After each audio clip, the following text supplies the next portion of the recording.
हाँ साथियों, good evening सभी को। सब बढ़िया है? अरे बढ़िया हो, मजे में हो? ठीक है। चले, लास्ट अपन ने कुछ बात की थी। भौगोलिक उपनाम क्या पढ़ रहे थे? भौगोलिक उपनाम पढ़ रहे थे। और उससे पहले हम बहुत सारी बातें, बहुत सारे बिंदु पढ़ चुके हैं, है ना? तो फटाफट ही बताओ कि श्योपुर जो है वो किस राज्य का जिला है? श्योपुर एमपी का, ठीक है। एक अपन पढ़कर आए थे झाबुआ, वो कहां का है? झाबुआ कहां का है? एमपी या गुजरात? एमपी कहां का है? और दाहोद, दाहोद कहां का है? गुजरात। दोनों जिले पास पास ही, ध्यान रखना है ना। फिर अगर हम बात करें नेक्स्ट, एक पढ़कर आए थे हम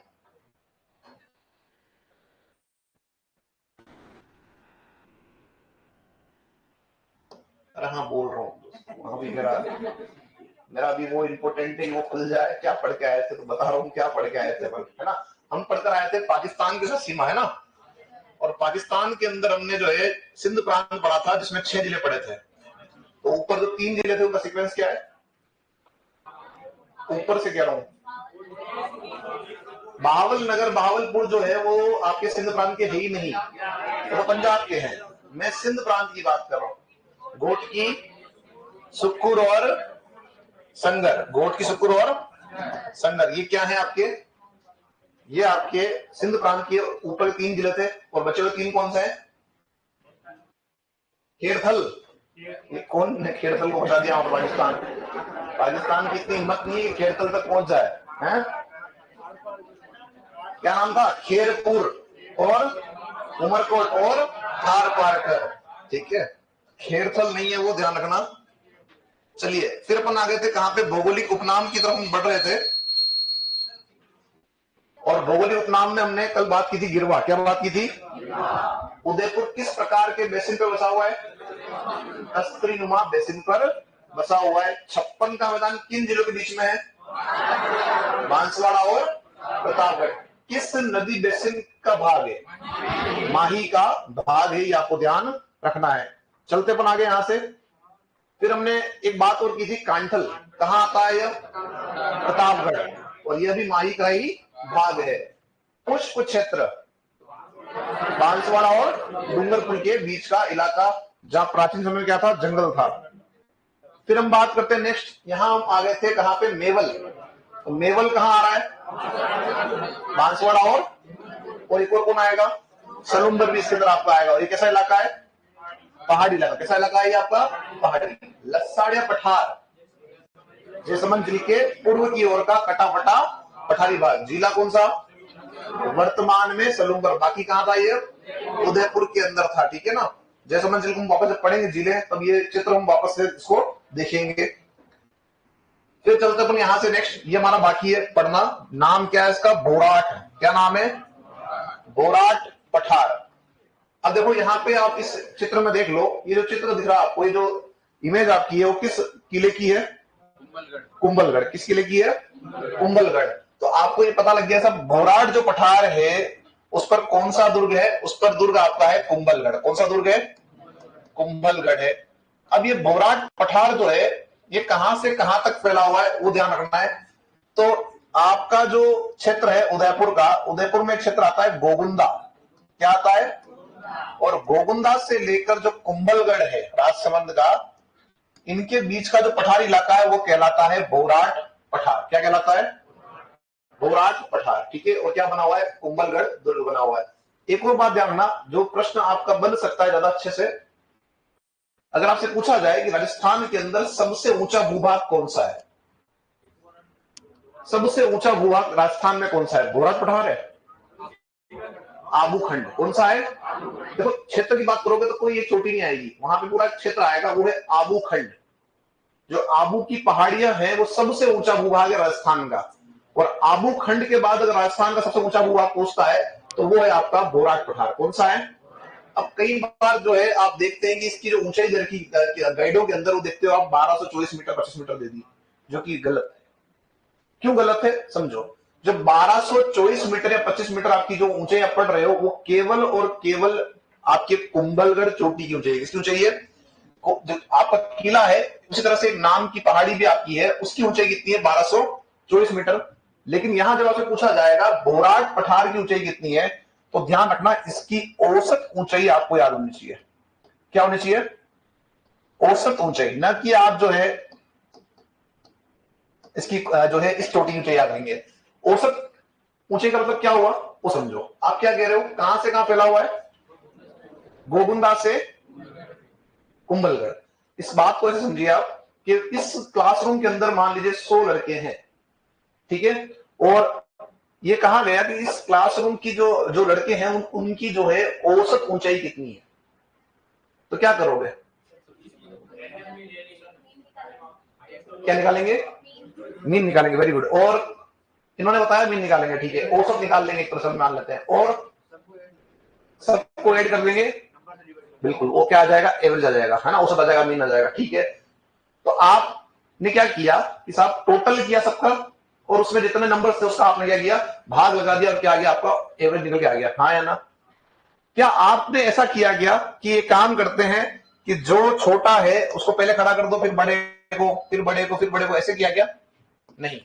अगर आप ऐसे करते तो क्या करते? क्या क्या बोलते? ये बीच वाला जो है ना, ये औसत है, जो कि गलत हो जाता है। हाँ या ना? आपने क्या किया? इनको टोटल करके अब क्या निकाल दिया? क्या कर दिया? भाग दे दिया इस नंबर का, और क्या आ गया? आपका औसत ऊंचाई। अब एक बात समझो, यहां भी ये हो रहा है कि हम ये कह रहे हैं कि गोगुंदा, गोगुंदा से लेकर कहां तक? कुंभलगढ़ तक ये पठार फैला हुआ है, और इस पूरे एरिया में ये एक पहाड़ी है जो आपकी ऊंची है। तो हमें इसकी ऊंचाई नहीं याद करनी, हमें तो इसकी ऊंचाई याद करनी। तो हम क्या करेंगे? इसका निकालेंगे एवरेज, और जो एवरेज निकल के आएगा वो कितना आएगा इसका, जो पहले पढ़ चुके हैं। क्या इसकी ऊंचाई साथी औसत 920 मीटर। कितनी? इसकी एवरेज जो हाइट आपकी है वो 920 मीटर है, जबकि अरावली कितनी है? 930 है, ठीक है ना। ये इस तरह से ज्ञात होगा। अगर कहीं पढ़ रहे हो तो ध्यान रखना वो चोटी की ऊंचाई है। किसकी ऊंचाई है? कुंभलगढ़ चोटी की, न कि इस पठार की। अब अगर आप वहां देखते हो आबू खंड में, तो सब वहां पे आपके जो है 1000-1200 से ऊपर ही आपको देखने को मिलेगा, ठीक है ना। चलते अपन आगे यहां से। भोराट पठार के बारे में दो बातें कर ली अपन ने, एक तो कहां से कहां फैला हुआ है, और एक इसकी औसत ऊंचाई क्या है, और एक और बात हमने क्या की, यहाँ पे इस पे कौन सा आपका किला बसा हुआ है, तो आप बताएंगे कुंभलगढ़। लिखना स्टार्ट करें इसमें बार बिंदु, फिर अपन चलते हैं आगे, देश और पढ़ते हैं। देखिए भोराट पठार, भोराट पठार, और लिखिए यह उदयपुर के गोगुंदा, यह उदयपुर के गोगुंदा से, उदयपुर के गोगुंदा से राजसमंद, उदयपुर के गोगुंदा से राजसमंद के कुंभलगढ़, राजसमंद के कुंभलगढ़, कुंभलगढ़ के मध्य स्थित है, के मध्य स्थित है। उदयपुर में गोगुंदा के, गोगुंदा से लेकर कहां तक आपका साथ है? राजसमंद में कुंभलगढ़ के मध्य स्थित है। इस पर कुंभलगढ़ दुर्ग बना है, इस पर कुंभलगढ़ दुर्ग बना है, इस पर कुंभलगढ़ दुर्ग बना है, कुंभलगढ़ दुर्ग बना है, बना है। नेक्स्ट लिखेंगे भोराट पठार, भोराट पठार राज्य में, भोराट पठार राज्य में आबू खंड, आबू ब्लॉक जिसे हम कहते हैं इंग्लिश में, आबू खंड के बाद, आबू खंड के बाद अरावली का, आबू खंड के बाद अरावली का दूसरा सबसे ऊंचा, दूसरा सबसे ऊंचा, दूसरा सबसे ऊंचा भूभाग है, भूभाग है, भूभाग है। इसके बाद में आबू खंड के बाद सिंपल क्वेश्चन पूछ लेगा सबसे ऊंचा भूभाग कौन सा, तो आप बताएंगे आबू खंड। सेकंड कौन आपका ईस्ट है, तो आपका आ जाएगा आपका बुराट पठार। चलो अपन इससे आगे यहाँ पे हम बात करते हैं। नेक्स्ट जो आ रहा है देश हरो, क्या आ रहा है, देश हरो। अब जो देश हरो आपका है, यहाँ पे एक शब्द आ रहा है हरो, हरे रंग की बात यहाँ हो रही है। और आप देख रहे हैं यहाँ पे आपका जो है जंगल का इलाका आपको दिखाई दे रहा है। एक ऐसा क्षेत्र है जो पूरे वर्ष या सदा आपका जो है रहता है हरा भरा, उसे कहा अपन ने देश हरो। और ये जो आपका देश हरो ये कहां से कहां फैला हुआ है, तो उदयपुर की एक पहाड़ी है जिसका नाम है आपका जरगा। जरगा राजस्थान की चौथी ऊंची है और उदयपुर की पहली ऊंची है। ठीक है, इस तरह से कुंभलगढ़ जो है वो 6 नंबर पे आती है राजस्थान में, और राजसमंद में आती है पहले स्थान पे। ठीक है ना, तो आप देखें चौथी नंबर की ऊंची और 6 नंबर की जो ऊंची चोटी आपकी है वो कहां आ रही है, इस बेल्ट में आ रही है। इसीलिए हमने क्या बोला इसको कि राजस्थान का दूसरा ऊंचा भूभाग है आपके अरावली का। तो एक क्षेत्र आपका आता है जरगा और एक क्षेत्र आपका है रागा। इन दो पहाड़ियों के बीच का इलाका है जो सदा रहता है हरा भरा, उसे हम कहते हैं देश हरो। जिले की बात करो तो ये उदयपुर और ये आपका सिरोही। ठीक है ना, तो सदा हरा भरा जो क्षेत्र आपका उसे क्या बोल रहे हैं, उसे हम कह रहे हैं देश हरो। इतना ही पूछा है किन पहाड़ियों के बीच में, तो क्या बताओगे, जरगा और रागा। जरगा और, थके हुए हो, बोलो जरगा और, थके हुए हो तो एनर्जी बचा के रखा करो मेरे लिए। ठीक है, ताकि अपने को मजा आए कि हाँ हम पढ़ रहे हैं साहब। लिखो इसमें, लिखो देश हरो, लिखो, लिखिए उदयपुर की जरगा पहाड़ी, उदयपुर की जरगा पहाड़ी से, उदयपुर की जरगा पहाड़ी से सिरोही की रागा पहाड़ी के, सिरोही की रागा पहाड़ी के, रागा पहाड़ी के बीच का भाग, बीच का भाग जो सदा हरा भरा, जो सदा हरा भरा,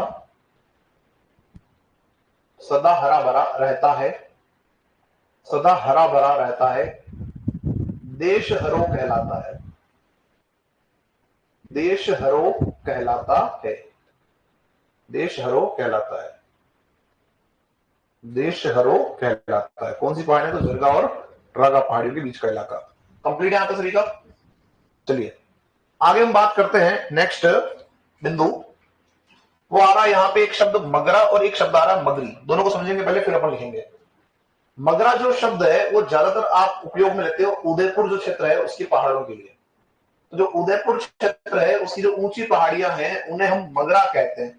जैसे कि अगर आप उदयपुर के अंदर बात करते हो तो एक सिटी के अंदर आपका जो है क्षेत्र है, एक पहाड़ी है जिसे हम कहते हैं माछला मगरा। क्या कहते हैं, माछला मगरा। जिसपे क्या बना हुआ है, तो इस पे बना हुआ है करणी माता का मंदिर। क्या बना हुआ है इसके ऊपर, करणी माता मंदिर बना हुआ है। तो जो ऊंचे पहाड़ है उन्होंने कह रहे हैं मगरा कह रहे हैं, तो माछला मगरा इसका एग्जाम्पल हो सकता है। यहाँ पे माकड़ मगरा है। ठीक है, यह क्षेत्र भी आपके उदयपुर जिले के अंदर ही है। एक नाहर मगरा है।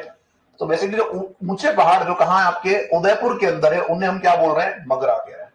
अब इसी तरह से एक शब्द आ रहा है मगरी। क्या आ रहा है, तो जो मगरी आपका जो शब्द है वो यूज करते हैं हम छोटी पहाड़ियों के लिए। छोटी पहाड़ियों को हम क्या बोलते हैं, पहाड़ियों को हम बोलते हैं मगरी, या हम इसे कह सकते हैं डोंगरी। क्या बोल सकते हैं, तो मगरी कह दो या आप कह दो डोंगरी। तो ये जो आपका मगरा है वो क्या है, ऊंचे पहाड़, और ये जो आपकी मगरी है वो क्या है, छोटी पहाड़ियां। अब मगरी के उदाहरण क्या है आपके सामने, वेरी गुड। एक यहाँ पे आपको दिख रहा होगा, यहाँ फोटो लगा हुआ है इसका, मोती मगरी का। किसका लगा हुआ है, क्या बना हुआ है मोती मगरी पे, महाराणा प्रताप का स्मारक बना है। क्यों बना है, तो समझिए आपने जो है महाराणा प्रताप का स्मारक यहाँ क्यों बनाया, और दूसरी बात इस जो मगरी है उसका नाम मोती मगरी क्यों रखा, ध्यान रखिएगा। हाँ, कहां गया साथी, बोल। हाँ मैं तो बता ही रहा हूं, के लिए पढ़ा हुआ है और अच्छी बात है, इसको याद है, ये बहुत अच्छी बात है। क्योंकि लास्ट कब पढ़े थे अपन, हाँ कब, साल भर ऊपर हो गया शायद, आई थिंक 6 महीने हो गए। तो 6 महीने तक भी तुम्हारे को याद है तो ये अच्छी बात है कि हमको 6 महीने तक कोई चीज याद है। तो जो मोती मगरी है इसका नाम मोती मगरी इसलिए पड़ा, देखो जब आपकी उदयपुर की स्थापना हो रही थी या उदयपुर की जो राजमहल है उनका निर्माण हो रहा था, उससे पहले इस पहाड़ी के ऊपर एक महल बनाया गया था छोटा सा, जिसे कहते हैं मोती महल। क्या कहते हैं, तो जो देख रेख कर रहे थे जो निर्माण कार्य की, वो सब रात्रि में कहाँ रहते थे? इस मोती महल में आके रहते थे। ठीक है, अब क्या हुआ कि आपको पता है कि महाराणा प्रताप जो है उन्होंने कभी भी अधीनता स्वीकार नहीं की, तो उन्होंने क्या किया कि अपना कुछ समय कहां जिया? इस मोती महल के अंदर वो रहे। ठीक है ना, इसी वजह से उनकी याद में क्या किया, यहाँ पर अपन क्या किया, स्मारक का निर्माण किया। ठीक है ना, तो मोती मगरी नाम क्यों पड़ा? मोती महल के कारण पड़ा है, और स्मारक क्यों बनाया? क्योंकि यहाँ पे वो रहे थे। और अगर आप में से, मुझे लगता है बहुत सारे ऐसे लोग होंगे जो फतेह सागर तो गए होंगे, है ना, ऐसा तो मतलब उदयपुर आए और हम फतेह सागर ना गए, ऐसा संभव थोड़ा सा कम लगता है। तो आप फतेह सागर केवल वो जो है वो लगी हुई है व्हाइट रंग की जो बस्तियां, उस पर बैठे होंगे, ऐसा नहीं है। वहां एक मंदिर है जहां पे ये बातें लिखी हुई भी है, एक मंदिर है वहां पे महादेव जी का, तो वहां पे वो बात लिखी हुई है, यहाँ पे महाराणा प्रताप जो है वो पूजा पाठ करते थे। ठीक है ना, तो मोती मगरी कहाँ आ गई आपकी? उदयपुर में। इस तरह की एक मगरी और कहीं ध्यान में, डोंगरी ध्यान में, तो एक आपकी है बीजक डोंगरी। ऐसे बहुत सारी डोंगरी, बीजक डोंगरी, गणेश डोंगरी, है ना। तो बीजक डोंगरी में क्या है साथियों, कहाँ आई है बीजक डोंगरी? कहाँ आती है? जयपुर में। किस जगह पे? एक क्षेत्र है बेराट, क्या है ये? बेराट के अंदर। बेराट कहाँ आ रहा है? कोटपुतली क्षेत्र में। कहाँ आ रहा है वर्तमान में? और इस बेराट क्षेत्र से क्या प्राप्त हुआ आपको? अशोक का कुछ मिला? जानते हैं अशोक को? अशोक का क्या मिला? एक शिलालेख मिला है, जिसे क्या बोलते हैं? ब्राभु शिलालेख भी बोलते हैं। अरे हाँ या ना? तो ध्यान रखना, ये बीजक डूंगरी आपकी वही है जहां से आपको अशोक का शिलालेख राजस्थान में प्राप्त हुआ है।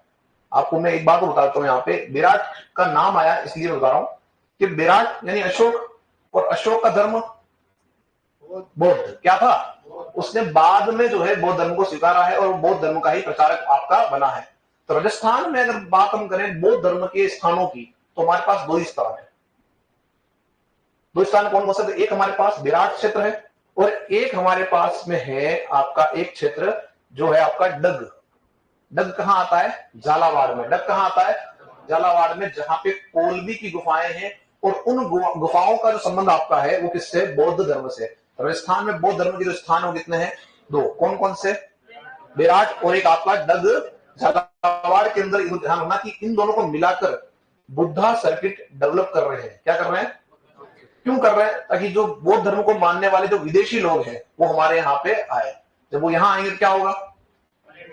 पर्यटन बढ़ेगा, और क्या मिलेगा आपको? पैसा, आय के अंदर वृद्धि होगी। तो उनको आकर्षित करने के लिए आप इसको डेवलप कर रहे हो। तो राजस्थान में ध्यान रखना, दो स्थान है, विराट और आपका डग झालावाड़। तो छोटी पहाड़ियां मगरी है। इसका एक और उदाहरण ले सकते हो आप कि जो उदयपुर भी आप जहां बैठे हैं, यहाँ एक पूरी कॉलोनी बनी हुई है, पूरा एक एरिया है जिसे हम कहते हैं हिरण मगरी। क्या बोलते हैं? हिरण मगरी। एक्चुअल में क्या है कि ये जो आप देख रहे हैं हिरण मगरी, ये बाहर का इलाका था उदयपुर पे। जो उदयपुर मूल था वो शहर कोट के अंदर था, जो आप नाम सुनते हैं सूरज पोल, उदिया पोल, है ना, ये शहर के अंदर अंदर था। और ये जो आपका हिरण मगरी क्षेत्र है वो आपका थोड़ा सा दूरी पे था। ये क्षेत्र ऊंचा है, ठीक है, और पहले यहाँ जंगल का इलाका था, यहाँ हिरण मिलते थे। क्या मिलते थे? हिरण। तो नाम क्या पड़ गया? हिरण मगरी। सेकंड अगर हम बात करें एक और, सिटी के अंदर एक मगरी है जिसे हम कहते हैं धौली मगरी। क्या बोलते हैं? जो रेलवे स्टेशन आपका है सिटी का, उसके बिल्कुल आपका सामने अंदर की तरफ धौली मगरी। अब धौली मगरी क्यों कहते हैं? कि जो मगरी का इलाका था इसमें सफेद रंग की कंकरियां मिलती। क्या मिलती है? छोटी होती है ना कंकर, वो कंकर मिलते थे। और मेवाड़ी के अंदर सफेद को हम कहते हैं धोड़ा। क्या बोलते हैं? तो दूर से देखना कैसी दिखती है? वो सफेद रंग की। तो क्या बोल दिया इसको? धौली मगरी। तो इस तरह से नाम आपके ये पड़े हुए हैं। तो लिखे इसमें साथियों, पहला लिखे मगरा, लिखे मगरा, और लिखे उदयपुर क्षेत्र में, उदयपुर क्षेत्र में ऊंचे पहाड़ों को, उदयपुर क्षेत्र में ऊंचे पहाड़ों को मगरा कहते हैं। उदयपुर क्षेत्र में ऊंचे पहाड़ों को, ऊंचे पहाड़ों को मगरा कहते हैं, मगरा कहते हैं। और इसके जो है आपके उदाहरण उनको नोट कर लीजिए। माछला मगरा, माकड़ मगरा और नाहर मगरा। माछला मगरा, माकड़ मगरा और नाहर मगरा।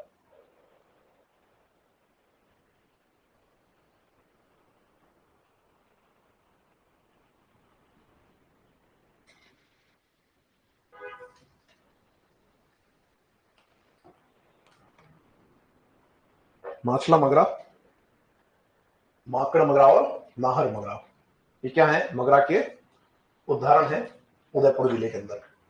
कंप्लीट है यहां तक। अगला लिखे मगरी। मगरी, मगरी। और देखिए मगरी में छोटी पहाड़ी या डूंगरी को मगरी कहते हैं।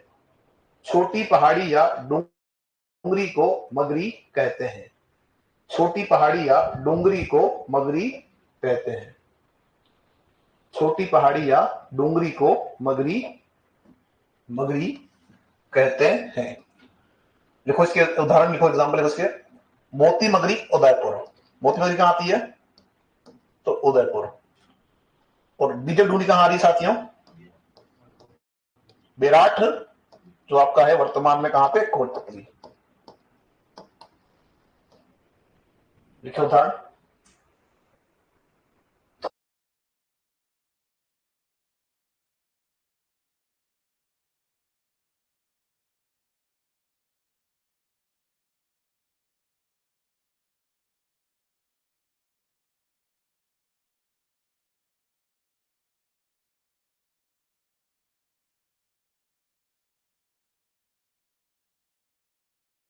चलिए, मोती डूंगरी नहीं, मोती मगरी ही लिखेंगे इसको, ठीक है। मोती डूंगरी फिर आपका वो अलग हो जाएगा, जयपुर साइड में चले जाओगे आप वापस, ठीक है ना।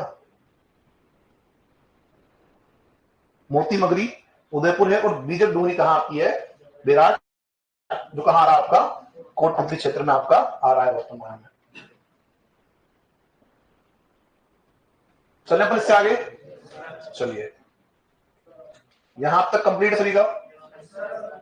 अगला जो बिंदु आ रहा है वो आ रहा है यहाँ पे मेसा पठार, लेकिन इसको थोड़ा सा यहाँ पे अपन बड़ा करके देखना चाहेंगे, क्योंकि ये कुछ आपका जो है आपका देखा हुआ लग रहा है।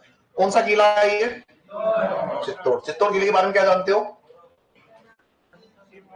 राजस्थान का गौरव, ठीक है। और सिरमौर, किसका सिरमौर है ये?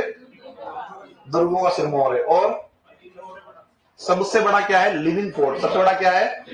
ये ऐसा किला है जिसके अंदर गांव बसे हुए थे, विलेज के अंदर लोग यहाँ रहते थे, खेती बाड़ी करते थे।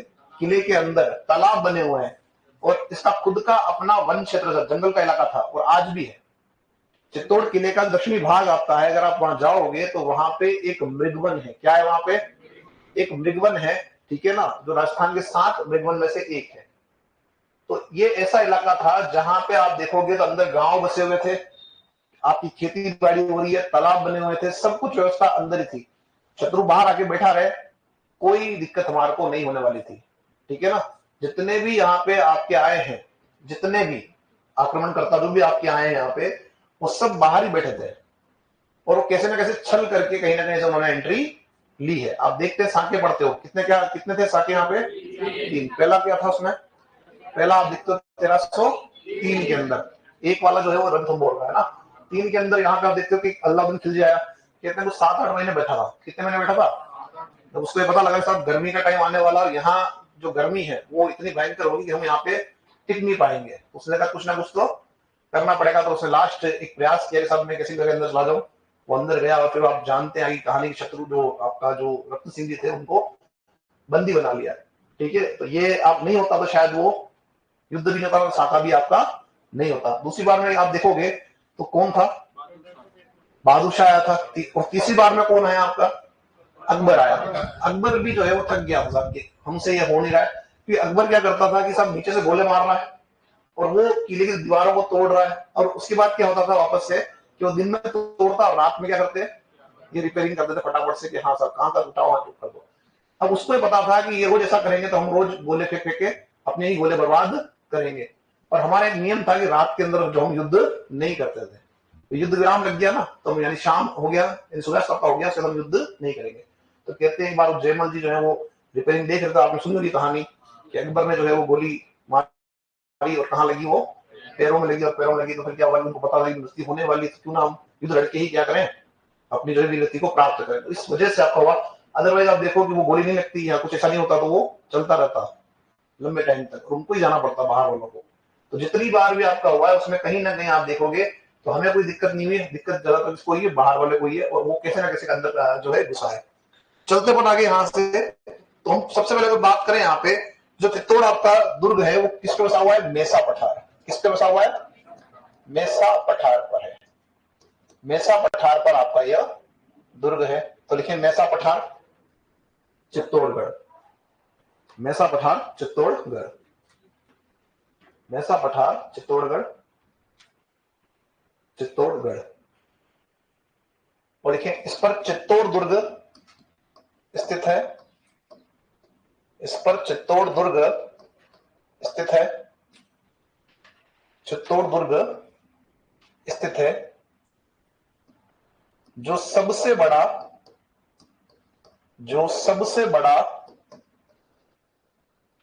लिविंग फोर्ट है, जो सबसे बड़ा लिविंग फोर्ट है। रिहायशी आपका जो है किला सबसे बड़ा अगर है तो कौन सा है? अपना चित्तौड़ है, सबसे बड़ा लिविंग फोर्ट है। फिर लिखें मेसा पठार, मेसा पठार 620 मीटर ऊंचा है, मेसा पठार 620 मीटर ऊंचा है, 620 मीटर ऊंचा है। कितना ऊंचा है मेसा पठार? 620 आपका है। क्लियर है तो सभी का? अब एक बात बताओ, इस किले का निर्माण किसने करवाया? चित्रांगद मौर्य ने। आपको प्रश्न में जानकारी और दे दूं इतिहास की कि सबसे पहले इसकी जब निर्माण की बात आती है तो इसका संबंध बताते हैं आपके पांडवों से। किससे? पांडवों से बताते हैं। अगर आप चित्तौड़ किले के अंदर गए हो तो आपने कहीं ना कहीं देखा होगा कि साहब ये भीम की लात से बना हुआ जलखंड है, सुना है? ऐसा कहा जाता है कि जो पांडव आपके थे वनवास के दौरान जब इधर आए, इस क्षेत्र में आए, तो यहाँ कोई एक आपकी जो है कोई तपस्वी थे जिनका नाम था कुकड़ेश्वर, और उनके पास था पारस पत्थर। क्या था? अब सबने सुना है कि सब पारस पत्थर जिसे छू लेगा उससे क्या हो जाएगा? वो बन जाएगा सोना। तो भीम की नजर उस पारस पत्थर पे गई और भीम उनके पास पहुंच गया कि साहब ये पारस पत्थर मुझे दे दो। तो कहते ऐसा है कि उनके मन में आया कि संदेश को ये पारस पत्थर नहीं दूंगा, तो मना भी नहीं कर सकते। तो क्या किया? बहाना बना दिया कि काम कर, इस पहाड़ी पर एक रात में किले का निर्माण कर दे, तुझे मैं पत्थर दे दूंगा। तो ठीक है साहब, भीम और जो है वो पांडव लग गए। पारस पत्थर अगर मिल जाएगा तो हमारी सेना बनाने में आसानी जाएगी। पैसा हो क्या होगा? सेना बन जाएगी। हाँ या ना? आप सोचो मेरे पास पारस पत्थर है और मैं आपको कह दूं कि मेरे लिए काम करो, रोज की एक सोने की जो है मुद्रा आपको दी जाएगी, तो आप लोग तैयार नहीं होंगे? अरे हाँ या ना? बिल्कुल होंगे ना भाई, क्यों नहीं होंगे? तो ठीक है, तुमको पता था कि सर ये बहुत ज्यादा हमारे लिए काम की हो सकती है, तो कहते हैं कि वो लग गए। और लगने के बाद क्या है कि काम चल ही रहा था, और इतने में क्या रहा कि उत्तर का तो किला बन गया, लेकिन दक्षिण का किला जो आपका दक्षिण का जो क्षेत्र है वो बनना रह गया, जहां भी वर्तमान में आपका मृगवन है। ठीक है, तो कहते हैं कि जो भीम है आपका वो उधर जाने लगा, और ये बात किसको पता लग गई? जो कुकड़ेश्वर था उसके शिष्य को। उसने बोल दिया कि गुरु जी उत्तर का भाग कंप्लीट है, दक्षिण का भाग कंप्लीट ये भी कर देंगे। इनको लगा कि सब अगर कर दिया तो क्या करना पड़ेगा? ये पत्थर देना पड़ेगा। तो वो चुपके से गए और जाके जो है मुर्गी की बाग दे दी, आवाज निकाल दी। बाद में भीम को पता लगा कि सब ये हमारे साथ छल किया गया। तो भीम को आया गुस्सा, जहां खड़ा था वहीं क्या किया? जोर से एक लात दी, तो क्या बन गया? नीचे कुंड बन गया। उसे क्या बोलते हैं? भीम कुंड। क्या बोलते हैं? भीम कुंड। तो ये कुछ इसकी घटनाक्रम है जो इतिहास के अंदर आप देखते हैं। और फिर बाद में हम पढ़ते हैं अलग अलग वंश आए, उनमें से एक वंश आप पढ़ते हो आपका मौर्य, जिसमें कौन पढ़ते हो आप? चित्रांगद मौर्य, जिसके नाम पे ये नाम पड़ा है चित्तौड़। क्लियर है यहाँ तक? चलिए, और इसकी आकृति कैसी है? वेल मछली के समान। कैसी आकृति है? ये आपने आर्ट एंड कल्चर में पढ़ लिया होगा मेरे ख्याल से, ना? चलिए, एक और दुर्ग हमारे पास है जिसका नाम आप बताएंगे मुझे। जैसलमेर का कौन सा दुर्ग है ये? सोनारगढ़। जैसलमेर का सोनारगढ़ दुर्ग आपका है। बिल्कुल बात करते हैं इसके बारे में। कैसा है ये? सोने के समान चमक रहा है। जो आपका सोनारगढ़ भी आप बोल रहे हो, ये सोनारगढ़ दुर्ग किस पहाड़ी पर है? तो सोनारगढ़ जो दुर्ग आपका है, ये सोनारगढ़ दुर्ग की स्थिति बनती है त्रिकुट पहाड़ी पर। किस पर बनती है? त्रिकुट पहाड़ी पर। और ये जो आप दुर्ग देख रहे हो, ये इसका नाम जो रखा गया सोनारगढ़, वो इसलिए रखा गया कि ये आपका चमक रहा है कैसा? सोने के समान। क्यों चमक रहा है उसका कारण समझ लो कि जो जैसलमेर इलाका आपका है, इस जैसलमेर क्षेत्र में निकलता है येलो मार्बल। क्या निकलता है? पीला मार्बल निकलता है। तो पीला पत्थर जो आपका निकल रहा है, मार्बल जो निकल रहा है, उसी पत्थर से ये आपका दुर्ग बना है। और दिन के समय में जब इन पत्थरों पर सूर्य की किरणें गिरती है तो चमकती है कैसे? सोने के समान। इसलिए नाम क्या पड़ गया इसका? सोनारगढ़। दूसरी बात जानना, अभी आप पढ़ कर आए थे कि सबसे बड़ा लिविंग फोर्ट कौन सा है? चित्तौड़गढ़। और जो आपका सोनारगढ़ है ये दूसरा बड़ा है। क्या है ये? दूसरा बड़ा लिविंग फोर्ट अगर आपका कोई है तो वो कौन सा है?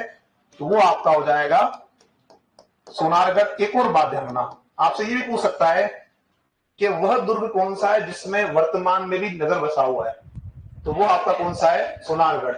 इसी के अंदर आपका जो है नगर बसा हुआ है, ये ध्यान रखिएगा, ठीक है ना। किस दुर्ग पे? सोनारगढ़ पे क्या बसा हुआ? आपका नगर बसा हुआ है। क्लियर यहां तक सभी का? चलिए लिखे इसमें साथियों, त्रिकुट पहाड़ी। देखो जैसलमेर का व्यक्ति है तो जैसलमेर की तारीफ करेगा, बहुत अच्छी बात है, अपने क्षेत्र की तारीफ करनी चाहिए, उसमें कोई दिक्कत वाली बात नहीं है। किसने बनाया? सही बात है। हाँ, देखो हमारा इतिहास ही अलग है, हमारे राजस्थान का इतिहास ही आपका जो है वो अलग है, स्वर्णिम है। आप कहीं भी जाओगे आपको कोई ना कोई ऐसी बात मिल जाएगी जो स्पेशल होगी, है ना। जैसे आप बैठे उदयपुर में, तो पूरे विश्व में घूम जाओ, इससे अच्छी नगरी कोई नहीं मिलेगी। मिलेगी क्या? चलो आगे बढ़ते नहीं, जैसे हमारे यहाँ हर नगर जो है वो अच्छे से डेवलप किए गए हैं। लिखे दोस्तों इसमें त्रिकुट पहाड़ी और लिखे जैसलमेर। त्रिकुट पहाड़ी जैसलमेर, त्रिकुट पहाड़ी जैसलमेर और लिखे इस पर सोनारगढ़ दुर्ग, इस पर सोनारगढ़ दुर्ग, इस पर सोनारगढ़ दुर्ग स्थित है। सोनारगढ़ दुर्ग स्थित है जो पीले पत्थर से बना है, जो पीले पत्थर से बना है। किससे बना है? पीले पत्थर से बना है, बना है, पीले पत्थर से बना है। नेक्स्ट लिखेंगे यह दूसरा बड़ा, यह दूसरा बड़ा, दूसरा बड़ा लिविंग फोर्ट है। यह दूसरा बड़ा क्या है साथियों? लिविंग फोर्ट है ना। चित्तौड़ के बाद सेकंड नंबर किसका है? तो इसका है, ठीक है, दूसरा बड़ा लिविंग फोर्ट है। कंप्लीट यहां तक सभी का? चलिए तो ये हमने बात कर ली चित्तौड़ और आपके जैसलमेर के जो आपका है सोनारगढ़, उसके बारे में। एक और नाम वापस आ रहा है, त्रिकुट पहाड़ी। अभी आप पढ़कर आए थे त्रिकुट पहाड़ी, नाम सेम है लेकिन स्थान अलग अलग है। तो त्रिकुट पहाड़ी आ जाए, ऑब्लिक पर्वत आ जाए, ठीक है, तो ये नाम सेम है लेकिन दोनों के स्थान अलग अलग आपके हैं। त्रिकुट पहाड़ी पढ़ने से पहले आप देखो यहाँ एक मंदिर बना हुआ है, और ये जो मंदिर आपका है वो किसका है? केला देवी का है। किसका मंदिर है? यह केला देवी का मंदिर है। और जो केला देवी का मंदिर है साथियों, ये किस जिले में है? करौली में। तो करौली के अंदर आपका केला देवी का मंदिर आपका यहाँ पे बना है। क्या बना हुआ है साथियों? केला देवी का मंदिर बना हुआ है। और क्या जानते हो उनके बारे में? क्या जानते हो? कोई गीत है इनके लिए? कौन सा है? लांगुरिया गीत है। अब ध्यान रखना कि ये जो आपका मंदिर है ये करौली के अंदर है, और यहां एक नदी भी है इसके किनारे। कौन सी है? काली सील, जो कि बनास, जो कि बनास की सहायक है। तो काली सील नदी के किनारे पर आपका यह आपका जो है साथियों पहाड़ी है, और ये मंदिर आपका है। काली सील नदी अलग है और काली सिंध नदी अलग है, ध्यान रखना। काली सिंध चंबल में जाती है और काली सील जो आपकी है वो बनास की सहायक नदी है। तो दोनों ही बातें आपको ध्यान रखनी, अलग अलग है। तो ये जो आपका त्रिकुट पहाड़ी है ये करौली में है, केला जी का मंदिर है, गीत गा रहे लांगुरिया, और आपका जो है नदी कौन सी यहाँ किनारे पर आपकी है? यहाँ है आपकी काली सील। एक बात और कर लेते हैं, किसकी कुल देवी है ये? तो ध्यान रखना कि यह मूलतः यदुवंशी जो है उनकी जादौन शाखा की कुल देवी। किसकी कुल देवी है? जादौन राजपूत जो होते हैं उनकी कुल देवी अगर है तो कौन सी है? वो जादौन शाखा में वो है आपकी केला देवी। ये ध्यान रखिएगा। लिखो उसमें साथियों, लिखो त्रिकुट पहाड़ी ओब्लिक पर्वत और लिख देना करौली। कहां पे? करौली। हाँ रखते होंगे, ऐसा तो बहुत सारे। हाँ बिल्कुल सही कह रहे हो तुम, तुम्हारी बात सही है। यदुवंशी कृष्ण के वंशज मानते हैं अपने आप को ये सब लोग, बिल्कुल सही है। जैसे जयपुर वाले किसको मानते हैं? जयपुर वाले मानते हैं हम राम जी के वंशज है ना, कुशवा। अरे हाँ के ना, तो कुश के वंशज मानते हैं अपने आप को, ये भी आपको शायद पता होगा, ठीक है। चलो आगे बढ़ते हैं। देखो त्रिकुट पहाड़ी ओब्लिक पर्वत देखो आपका करौली में, और लिखे इस पर केला देवी का मंदिर बना है, इस पर केला देवी का मंदिर बना है। केला देवी का मंदिर बना है। केला देवी का मंदिर बना है। बना है। फिर नेक्स्ट, केला देवी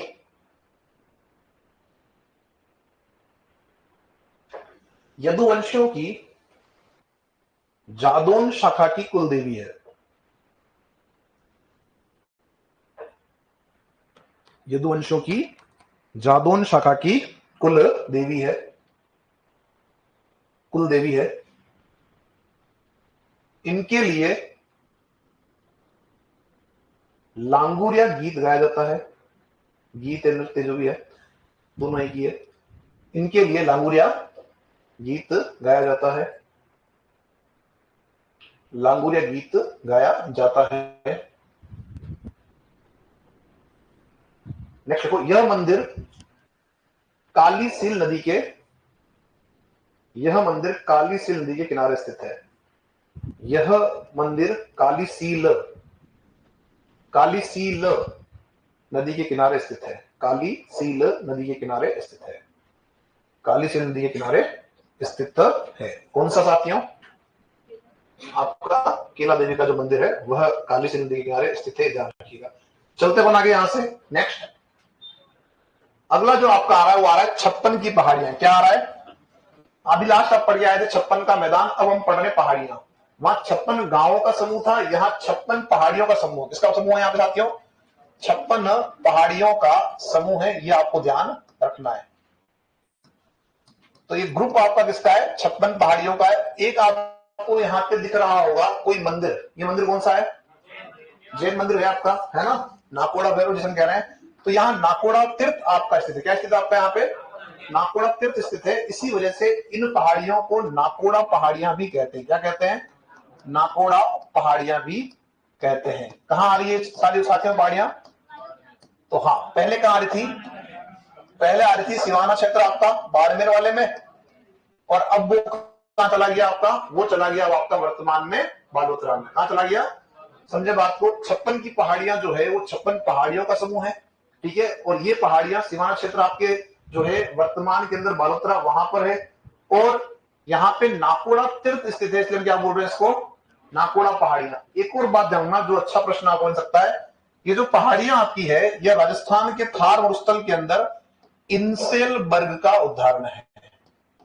इसका एग्जांपल आपका है इंसेलबर्ग। इंसेलबर्ग क्या होता है? इसको जब हम पढ़ेंगे तो थार मरुस्थल जब पढ़ेंगे तो उसकी जो स्थलाकृतियां पढ़ेंगे उनमें हम पढ़ेंगे कि इंसेलबर्ग आपका क्या है। इंसेलबर्ग एक स्थलाकृति है ना, एक लैंडफॉर्म है, जो अपन जब बात करेंगे आगे थार मरुस्थल की तो उसके अंदर हम बात इसके बारे में करेंगे। अभी आप लिखिए साथियों 56 की पहाड़ियां, और लिखें शिवाना क्षेत्र बाड़मेर। अरे हाँ, लिखो तो सही। शिवाना क्षेत्र बाड़मेर, शिवाना क्षेत्र बाड़मेर, और बनाए ब्रैकेट में लिखे वर्तमान में बालोतरा। वर्तमान में बालोतरा। शिवाना क्षेत्र बाड़मेर कर दिया और ब्रैकेट में करना वर्तमान में बालोतरा। बालोतरा, ठीक है, बालोतरा कर दिया। नेक्स्ट लिखें, यह 56 पहाड़ियों का समूह है। ये 56 पहाड़ियों का समूह है। कितनी पहाड़ियां इसमें? तो 56। ये 56 पहाड़ियों का समूह है। यहां नाकोड़ा तीर्थ स्थित है। यहां नाकोड़ा तीर्थ स्थित है। यहां नाकोड़ा तीर्थ स्थित है। इसलिए इन्हें नाकोड़ा पहाड़ियां भी कहते हैं। इसलिए इन्हें क्या बोल रहे हो साथियों? इसलिए इन्हें नाकोड़ा पहाड़ियां भी कहते हैं। इसलिए इन्हें नाकोड़ा पहाड़ियां भी कहते हैं। इसलिए इन्हें नाकोड़ा पहाड़ियां भी कहते हैं। लिख दिया। नेक्स्ट लिखें, ये पहाड़ियां थार मरुस्थल में, ये पहाड़ियां थार मरुस्थल में इंसेलबर्ग का उदाहरण है।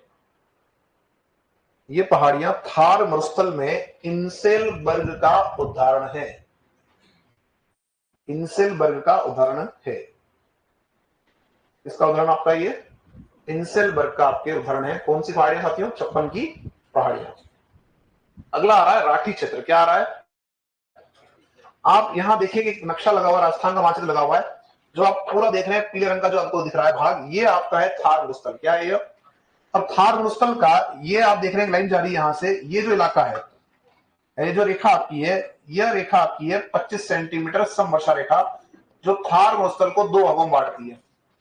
ये जो इलाका है वो बिल्कुल कैसा है? शुष्क मरुस्थल है, ठीक है। और यह जो आपका है वो आपका है अर्ध शुष्क। एक आपका एरिड है और एक आपका सेमी एरिड है, ठीक है ना। ये दो भागों में बांट रही है आपकी 25 सेंटीमीटर समवर्षा रेखा। इसमें जो ये शुष्क वाला इलाका है, जो एरिड जोन आपका है, इसके लिए हम क्या यूज करते हैं शब्द, और वो शब्द आपका है कौन सा? राठी क्षेत्र। राठी क्षेत्र क्या है?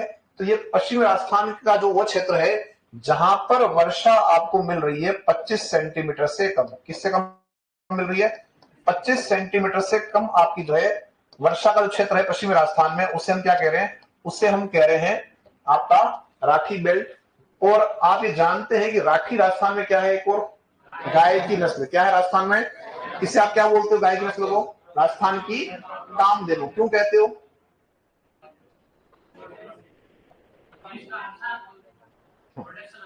Very good. अब ये दिमाग लगाओ कि ये कहां मिल रही है? इस बेल्ट में मिल रही है। ये वो बेल्ट है जहां पे बारिश कम हो रही है, तो ऑब्वियस बात है यहाँ खाने के लिए चारे की जो व्यवस्था वो कम होगी। जो राठी नस्ल की गाय है वो कम खाकर भी ज्यादा दूध दे रही है, इसलिए क्या बोला उसको हमने? राजस्थान की कामधेनु। क्या बोला इसको अपने?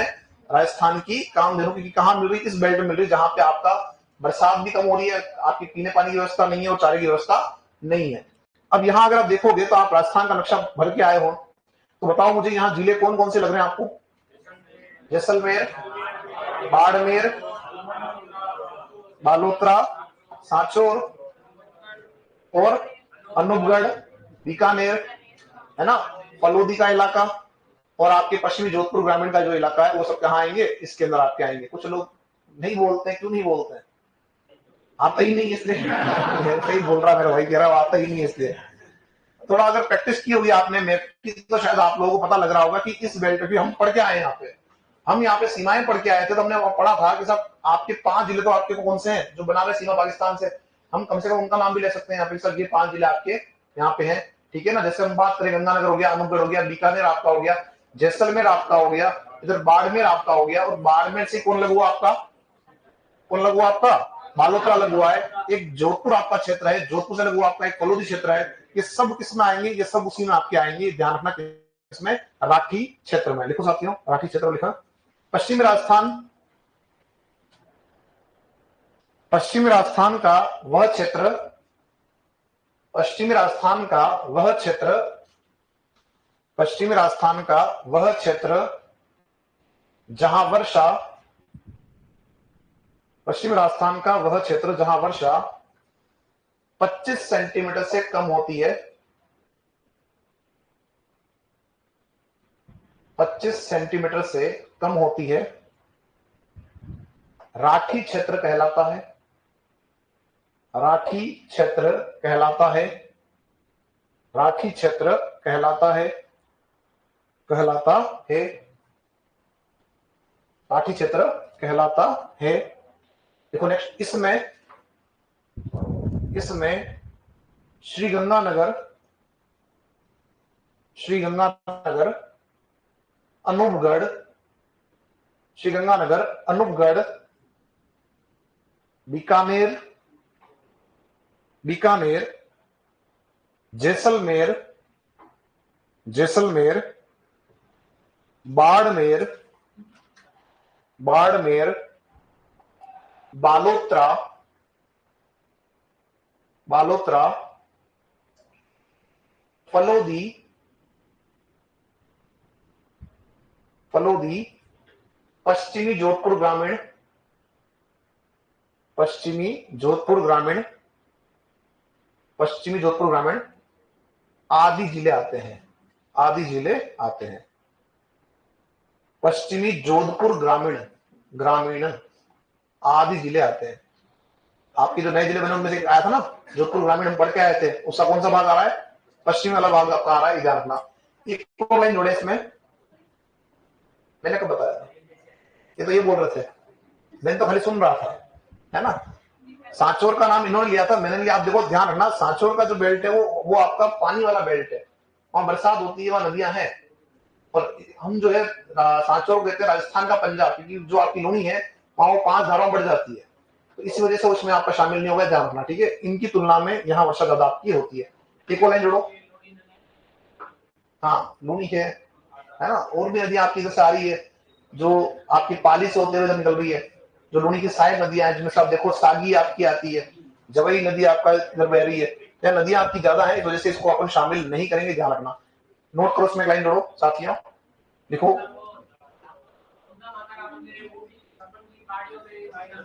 बिल्कुल, सुंदर पहाड़ियां ही अलग पड़ते हैं, फिर अपन वो 56 की पहाड़ियां नहीं कहलाएगी। वो 56 की पहाड़ियां तो पर्टिकुलर आपने इलाका बांट दिया, कौन सा वाला, बाड़मेर अलोतरा वाला, ठीक है ना। ये तो अरावली का पार्ट है, ये सब किसका पार्ट है? ये सब अरावली का है। जब अपन अरावली पढ़ेंगे तो मैं जो तुमने पढ़ा रखा है शायद, आई थिंक कि हमने पढ़ा था अरावली की शाखाएं भी हम पढ़ते हैं, ठीक है। तो उसमें हम पहली शाखा पढ़ते हैं जो अभी कहाँ पे, सिरोही से आपकी पश्चिम की ओर, जो कहाँ जा रही है, जालोर और आपके बाड़मेर के अंदर। तो ये है अरावली का भाग ही, लेकिन दोनों को अलग अलग हम काउंट करते हैं, ध्यान रखना। दोनों को साथ में हम काउंट नहीं करते हैं। जब आप इसकी बात करोगे तो केवल कहाँ आ रही है, सिवाना क्षेत्र में आ रही है, न कि सुंदर क्षेत्र में आ रही है। देखो इसके अंदर साथियों आगे, दोनों के अंदर एक जो फर्क है, मूल है, वो इतना ही है कि मैंने आपको यहाँ पे एक शब्द लिखा दिया, क्योंकि वो जो डिजाइन बनी है, इसमें एक बात ध्यान रखना, अपन आगे जब पढ़ेंगे तो ये जो पहाड़ियां आपकी है, ये ध्यान से देखोगे तो गोलाकार या अंडाकार है। कैसी पहाड़ियां हैं?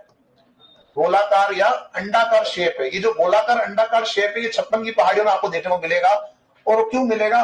क्योंकि ये जो पहाड़ियां आपकी है, इन पे हुआ है अपर्दन, और एक जो स्वरूप बन के आया उसे क्या बोल रहे हैं, इंसिलवर। ये डिटेल में पढ़ेंगे, आपका थार मोस्को तो बात करेंगे, क्योंकि सुंदर पर्वत में ऐसा नहीं है, ठीक है ना। सुंदर पर्वत में आपका ऐसा नहीं है, इसलिए वो अलग है, दोनों है पार्ट अरावली की है।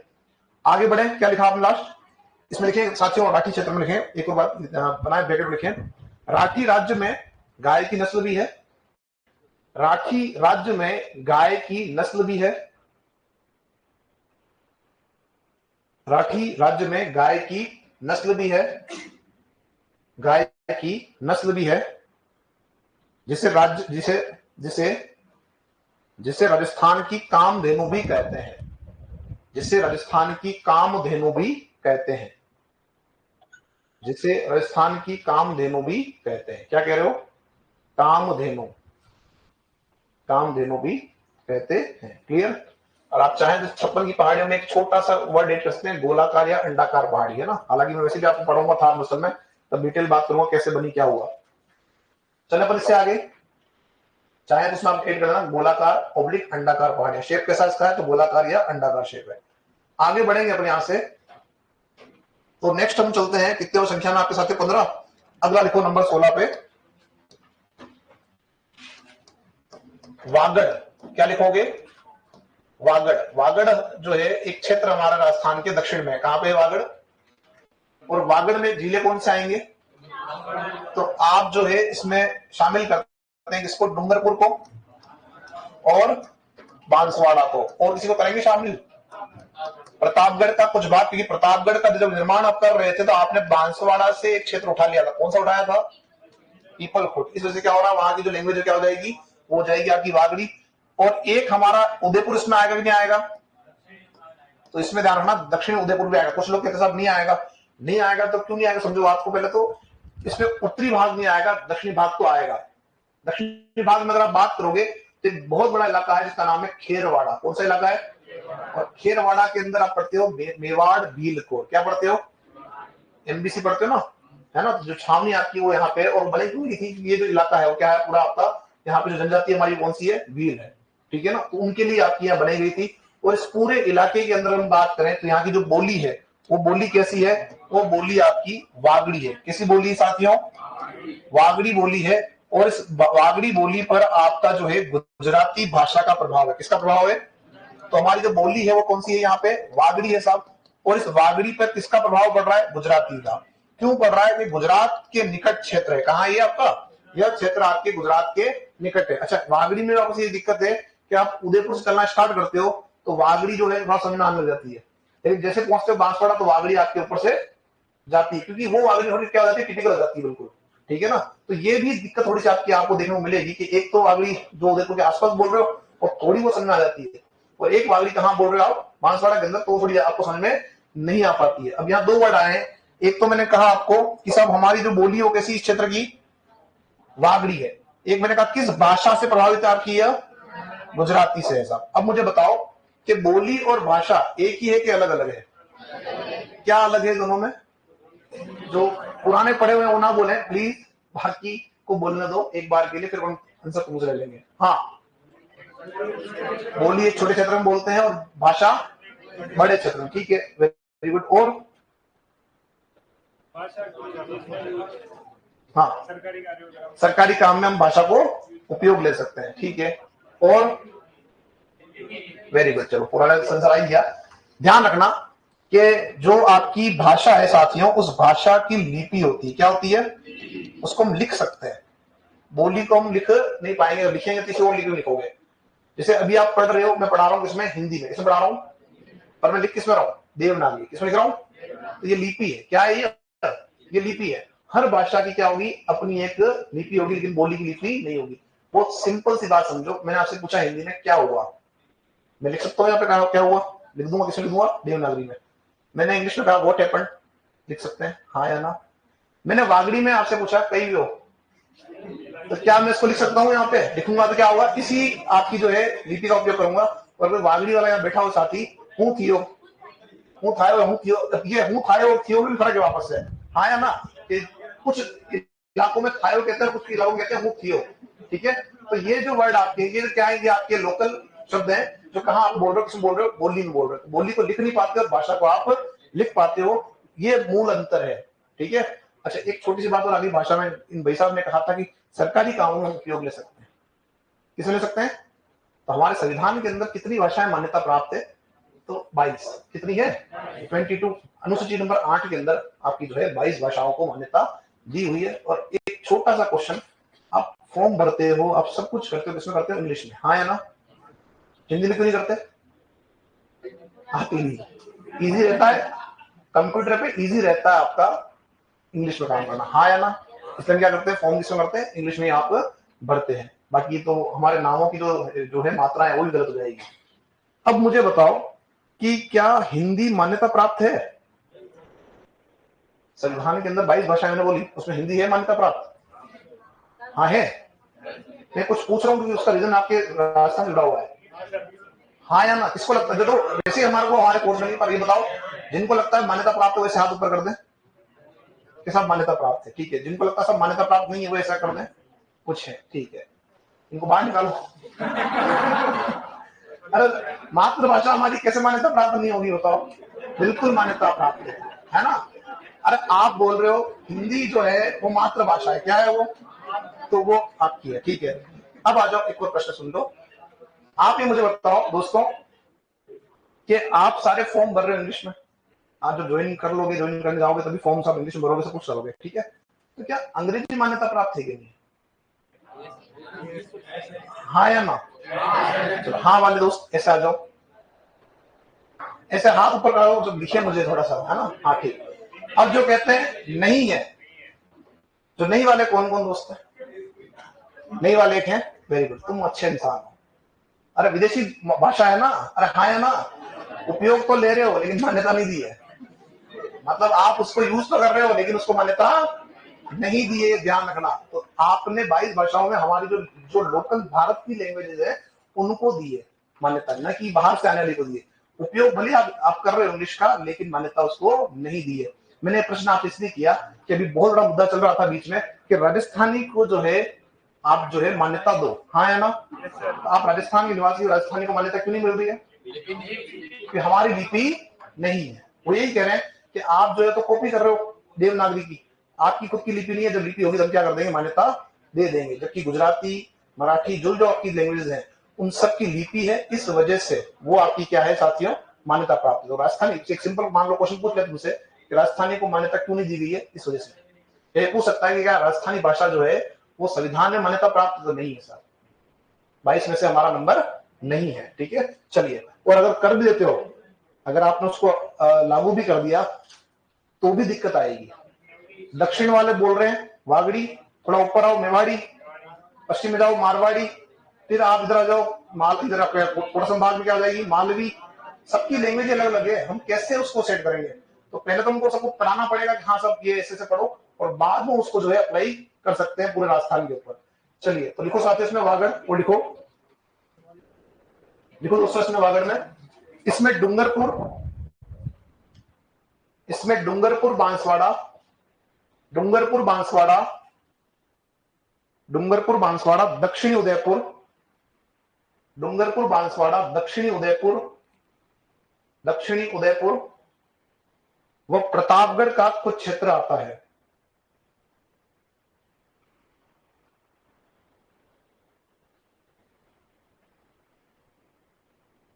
प्रतापगढ़ का कुछ क्षेत्र आता है। यहां की बोली वागड़ी है, यहां की बोली वागड़ी है, वागड़ी है जो गुजराती भाषा से प्रभावित है।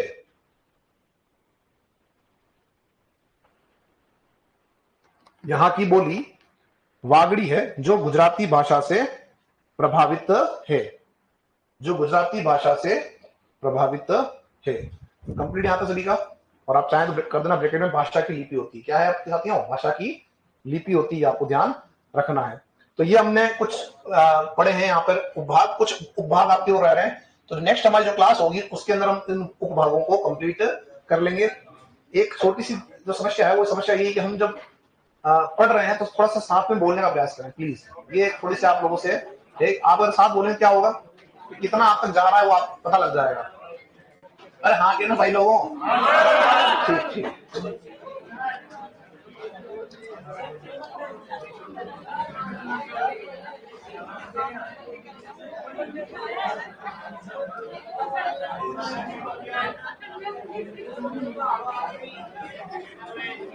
क्या? अरे हाँ केवल एक सेकंड, एक सेकंड, एक सेकंड। अरे हाँ वो मिल गया आपको, ऊंट व्यक्ति मिल गया। कौन है केवल मैन? अशोक टांक। कौन है? केमल मैन जो है वो अशोक टांक है, ध्यान रखना। क्या है? अशोक टांक। कल जब प्रश्न दिया था मैंने आपको कि केमल मैन कौन है, तो वो कौन है? अशोक टांक है। मैं कल आपको बताने वाला सरनेम, उन्होंने कहा छोड़ो घूम के लाना दो, ठीक है। ये तो दिक्कत है मैडम कि गूगल को मान्यता प्राप्त नहीं है, ठीक है। आपकी जो ऑथेंटिक बुक्स है वही मान्यता प्राप्त होगी, न कि गूगल। कि जानना आप अगर ये कह रहे हो सब गूगल पे लिखा हुआ था तो नहीं माना जाएगा। अशोक टांक कर देना, ठीक है साथियों। चलो